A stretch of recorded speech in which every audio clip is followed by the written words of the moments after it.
Jadi teman-teman dalam ilmu perundang-undangan ya, hukum perundang-undangan, undang-undang yang bagus itu tidak akan jadi pasal karet ya pertama. Kemudian tidak akan ketika diajukan di uji materi itu tidak akan kokoh, dia nggak akan bisa diubah gitu ya. Nah, ketika ada undang-undang yang gampang direvisi dan gampang diubah-ubah ya, itu artinya undang-undangnya tidak bagus gitu. Itu kata dosen saya dulu gitu ya. Kenapa sih undang-undang di negara kita nih sekarang nih kualitasnya buruk ya? Ini sorry to say ya teman-teman, lihat aja anggota DPR kita kualitasnya gimana.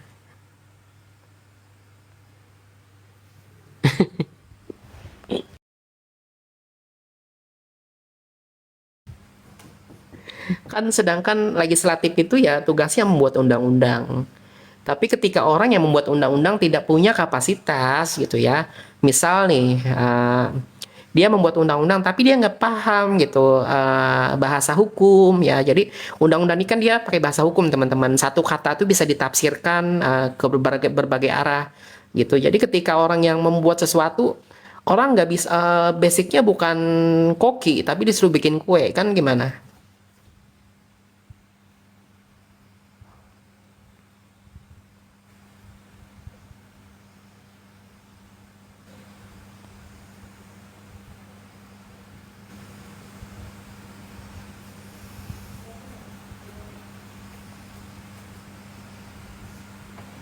Oh, eksepsi pasal tiba-tiba berubah. Nah, tadi juga cukup menarik ya di eksepsi itu. Jadi pasal 368 itu kan dia delik umum ya teman-teman, delik biasa. Artinya ketika tanpa adanya laporan itu bisa diproses ya. Jadi polisi langsung yang memproses. Tapi berbeda dengan pasal 369-nya ya. Karena itu ada tuh di ayat 2-nya kalau nggak salah tulisannya tuh pasal 369 tuh hanya bisa dilakukan dengan delik aduan gitu. Sebenarnya makanya kalau teman-teman cermati tadi itu Bang Fahmi sebenarnya tidak tidak mengkritisi pasalnya tuh diganti gitu ya, tapi mengkritisinya tuh ini kan harusnya delik aduan kok tetap diproses. Kemudian subjeknya harusnya kan PT Grafitia kok bisa personal gitu. Itu kan yang dikritisinya. Artinya kan Bang Pami mengakui bahwa jaksa itu punya dominus litis, artinya hak untuk menentukan pasal.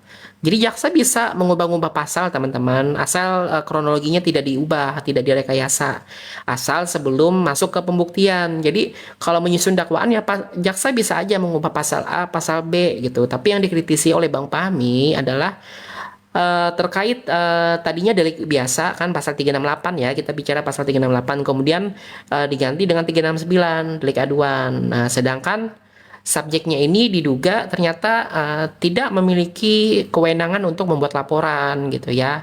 Kita kembali lagi yang tadi saya bilang. Jadi subjek hukum itu ada dua. Ada reh person yaitu badan hukum, kemudian ada natural person yaitu orang atau manusia. Jadi perusahaan itu tidak bisa ya diwakilkan serta-merta, artinya ketika pengurus dari suatu yayasan atau perusahaan pengen mewakili perbuatan hukum badan hukumnya, maka itu ada teman-teman suratnya misal gitu. Tapi di kasus ini kan kata Bang Pami kan DRG melaporkan atas nama pribadi gitu ya terkait dengan produk, sedangkan produknya ini diduga adalah milik PT gitu.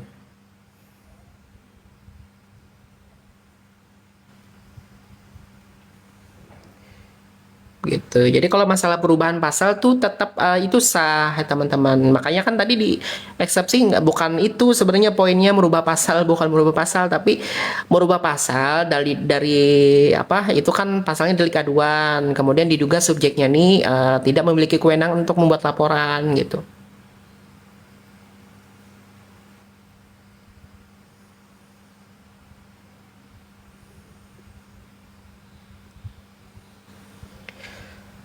Bagaimana dengan JPU yang pernah dinonaktifkan? Nah, itu saya jujur ya, jujur masalah isu itu masih simpang siur ya, masih simpang siur gitu ya. Jadi saya belum bisa komentar gitu teman-teman.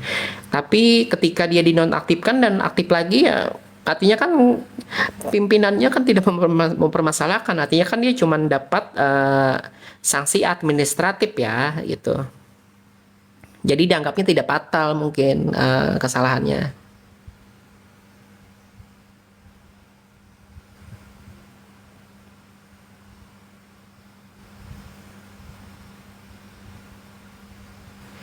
Nah, kalau gitu gimana korban pribadi padahal itu PT itu sah saja kah? Nah, kalau secara teori ya ini kita bicara teori ya, ini kita apa secara umum ya. Jadi karena di kasus Nikmir ini kan harus diuji oleh hakim. Nah, kalau secara teori memang tanggung jawab hukum ya, kemudian segala halnya itu antara PT dan orang ya. Walaupun orang itu memiliki saham mayoritas terhadap PT tersebut, tapi dia tidak bisa mewakili perbuatan hukum atas nama PT gitu teman-teman. Kalau tanpa legalitas ya, misalnya nih bisa aja misalnya pemilik saham PT ini dia sebagai direksi di PT tersebut ya, merangkap udah dia pemilik saham sebagai direksi juga. Nah, ketika PT-nya ini ingin melakukan gugatan, dia bisa mewakili atas nama PT gitu ya. Jadi dia tidak bisa mewakili misalnya saya PTA mau menggugat misalnya gitu, saya mendaftarkan nama saya gitu ya, jadi saya nggak bisa gitu, tapi saya bisa mengklaim bahwa saya adalah direksi dari PTA dan saya bertindak atas PTA gitu. Jadi kalau serta merta gitu ya tanpa ada kata-kata mewakili ya itu nggak bisa.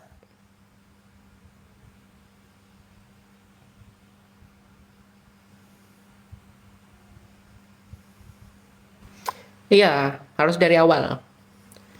Kan dia mewakili kan.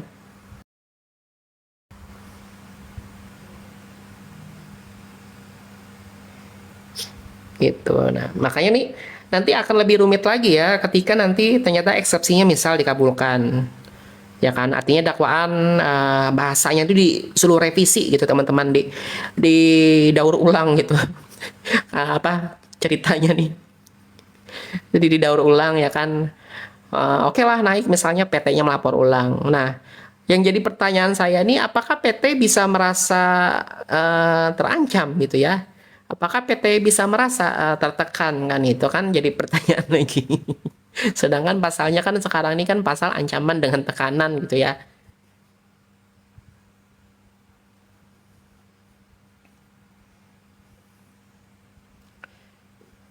Jadi kalau dikabulin apakah ada pasal harusnya sih diganti ya. Karena gini, misalnya 369 kan. Ini kan di dalam dakwaan ini sebenarnya bahasanya tuh secara implisit ya dari eksepsi itu ada dua subjek hukum gitu teman-teman. Jadi DRG dan misalnya PT-nya gitu ya di dalam dakwaan jaksa itu, cuman kan jaksa tidak menjelaskan karena memang bukan PT yang melapor gitu. Jadi ketika nanti misal nih didaur ulang ya, disuruh daur ulang. Jadi nanti kan pas misal tetap pasal 369 kan rasanya nggak relevan ya. Jadi PT melaporkan 369 gitu. Sedangkan yang melakukan penyerahan uang kan ininya misalnya pemilik sahamnya. Jadi tentunya pasal bisa kemungkinan berubah gitu. Dan saya belum bisa mencerna nih apa kemungkinan-kemungkinannya. Karena lucu kalau seandainya dikabulkan.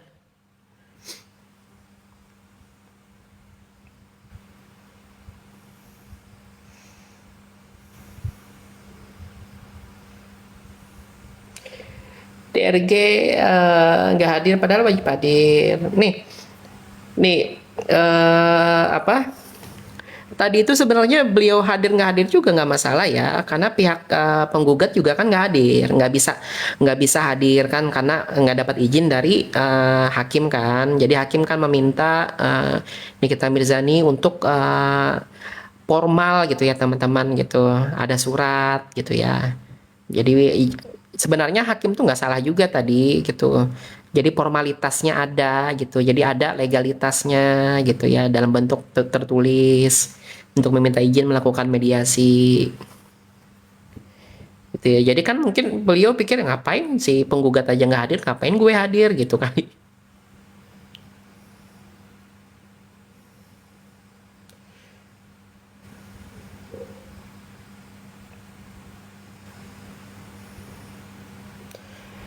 Nah, tuh Kak Dia Slim, jarang sekali ada eksepsi yang dikabulkan karena marwah kejaksaan. Itu juga masuk akal ya. Karena ketika eksepsi dikabulkan kan tentunya kan jadi JPU-nya 5 orang kan dipertaruhkan kredibilitasnya gitu. Ini aja teman-teman udah hujat habis-habisan apalagi nanti ketika eksepsi dikabulkan.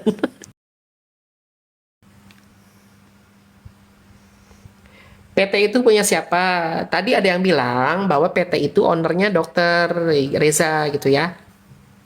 Nah, kemungkinan beliau pemilik saham gitu, teman-teman. Jadi kalau PT itu kan dia saham gitu.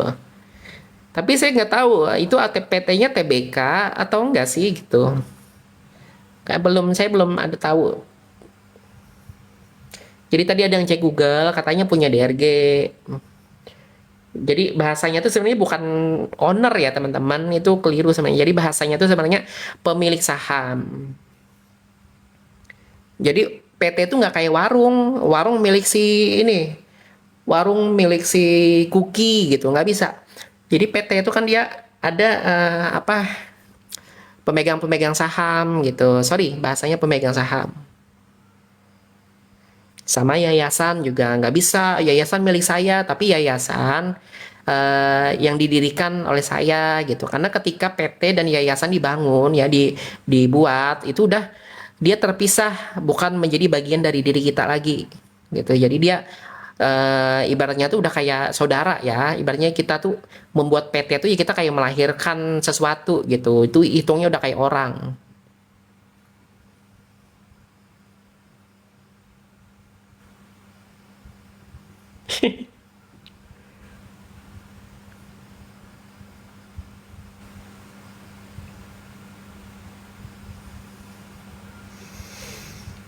Coba kalau di awal lapornya prestasi bukan pemerasan, mungkin situasinya ini terbalik. Ya, iya bisa bisa jadi lapornya kan prestasi. Karena lebih kuat ya sebenarnya, terlalu terburu-buru.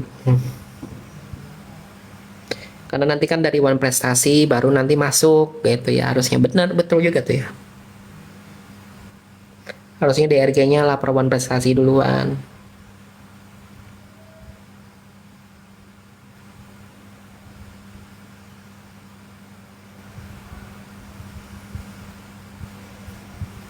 Iya, bisa jadi Bang Pami terlalu fokus sama eksepsi.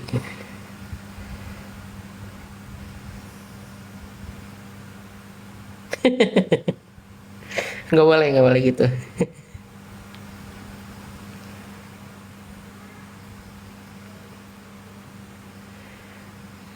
Aduh. Tadi pada pada nonton sampai habis nggak sidangnya?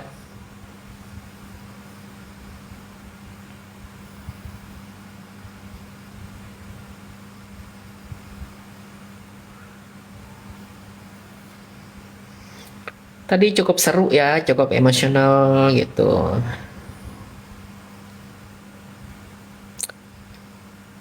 Dengan justice kolaborator yang disahkan presiden. Nah, masalah justice kolaborator ya.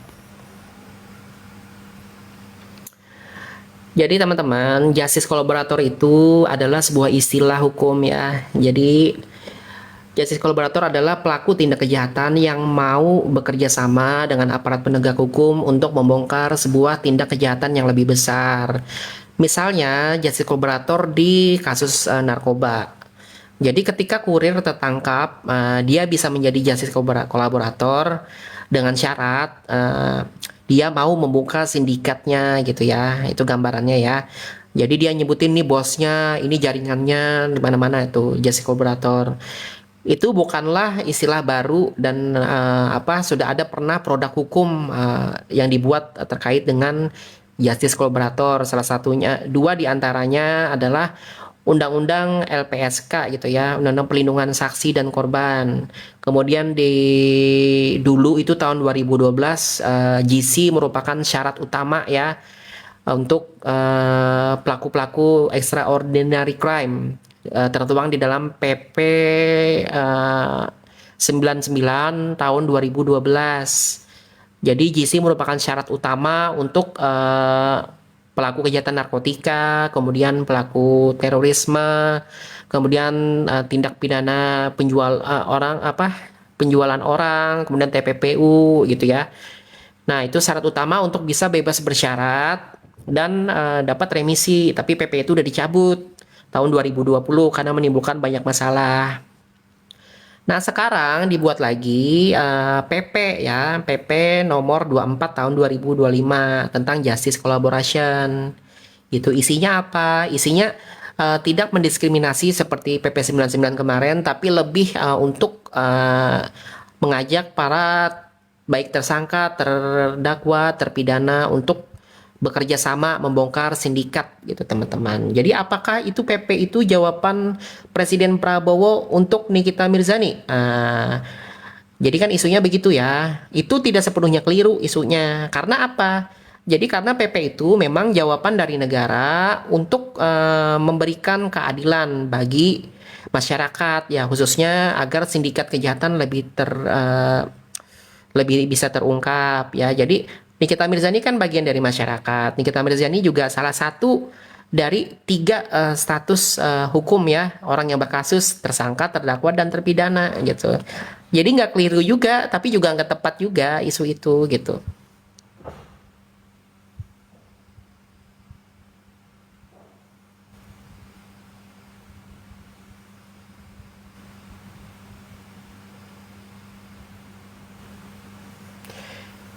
GC, apakah bisa digunakan di kasusnya Nikita Mirzani? Nah, kalau secara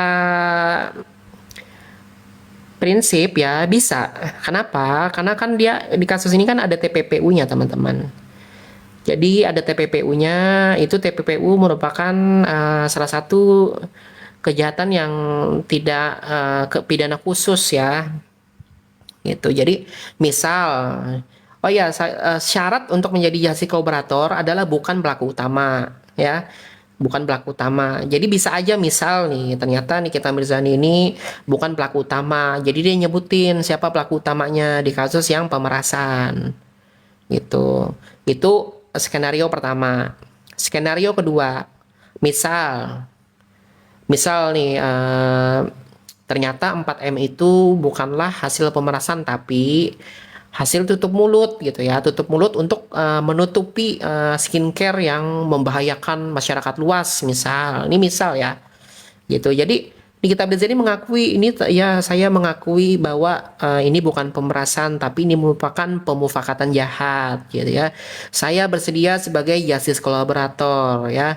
Jadi saya hanya ditutup mulut saya misalnya gitu ya, tapi ini ada sindikat nih, misalnya ada dugaan mafia skincare. Nah, itu bongkar tuh bisa. Tapi tentunya berbeda ya, bukan kasus pemerasan di kasus pemerasan tapi di kasus yang berbeda.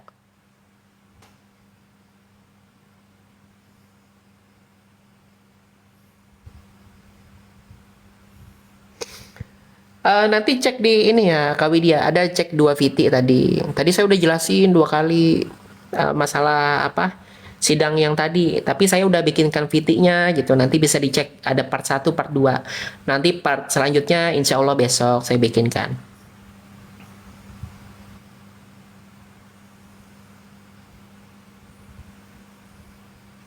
Kira-kira siapa otak pelaku? Nah, ini saya nggak bisa menerka-nerka teman-teman gitu. Jadi saya nggak bisa ini berspekulasi si A, si B gitu ya. Karena ini kan menyangkut nama baik seseorang. Jadi nggak boleh juga kita boleh menganalisa kasusnya gitu ya. Kita boleh mengini apa prinsip hukumnya, pasalnya. Tapi ketika menyebutkan berspekulasi kan otomatis saya menuduh secara tidak langsung, itu nggak bagus.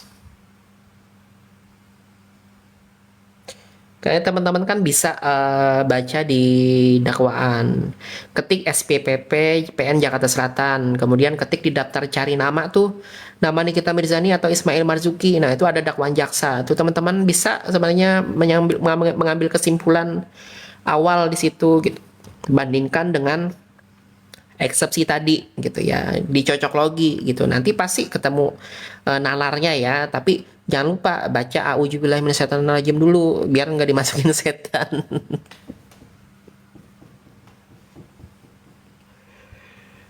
Aduh, itu tuh produk yang nggak pernah diperiksa kok nggak dibahas ya. Karena kan itu masuk pembuktian, Koki. Itu kan masuk materi perkara, itu nanti ditolak nanti eksepsinya. Jadi kan apa? Tadi itu kan lebih ke membantah syarat formil, bukan substansi ya. Jadi apa? Kewenangan pengadilan gitu. Jadi eksepsi itu ini bukan berbicara tentang membuktikan Nikita Mirzani salah dan benar gitu tadi itu. Jadi belum ngebahas, dia belum masuk pokok perkara.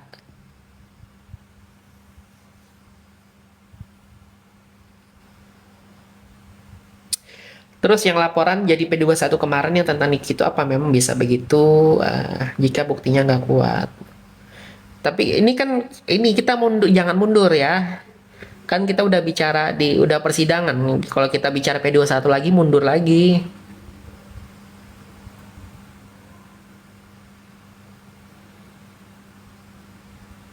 Nanti kita mundur lagi. Jauh jauh banget udah apa tahapannya.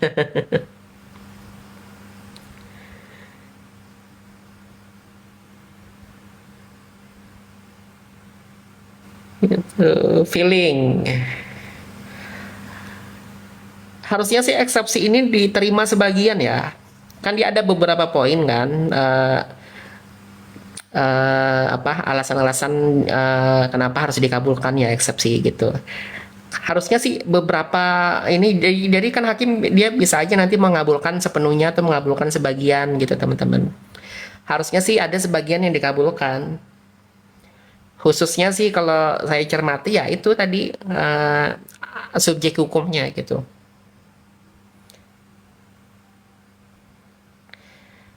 Kira-kira berapa bulan? Lama kayaknya nih, bisa 2-3 bulan. Karena nih yang pasti aja kan nih eksepsi ini kan dia replik, duplik, belum putusan sela. Kan ini 1 sampai 3 minggu ke depan masalah eksepsi aja nih pembahasan.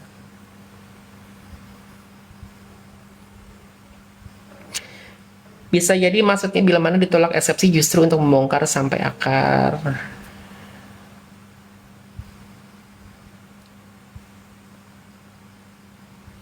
Gitu. Jadi kasihan juga nanti nih kalau misalnya eksepsinya diterima, jaksanya pusing teman-teman.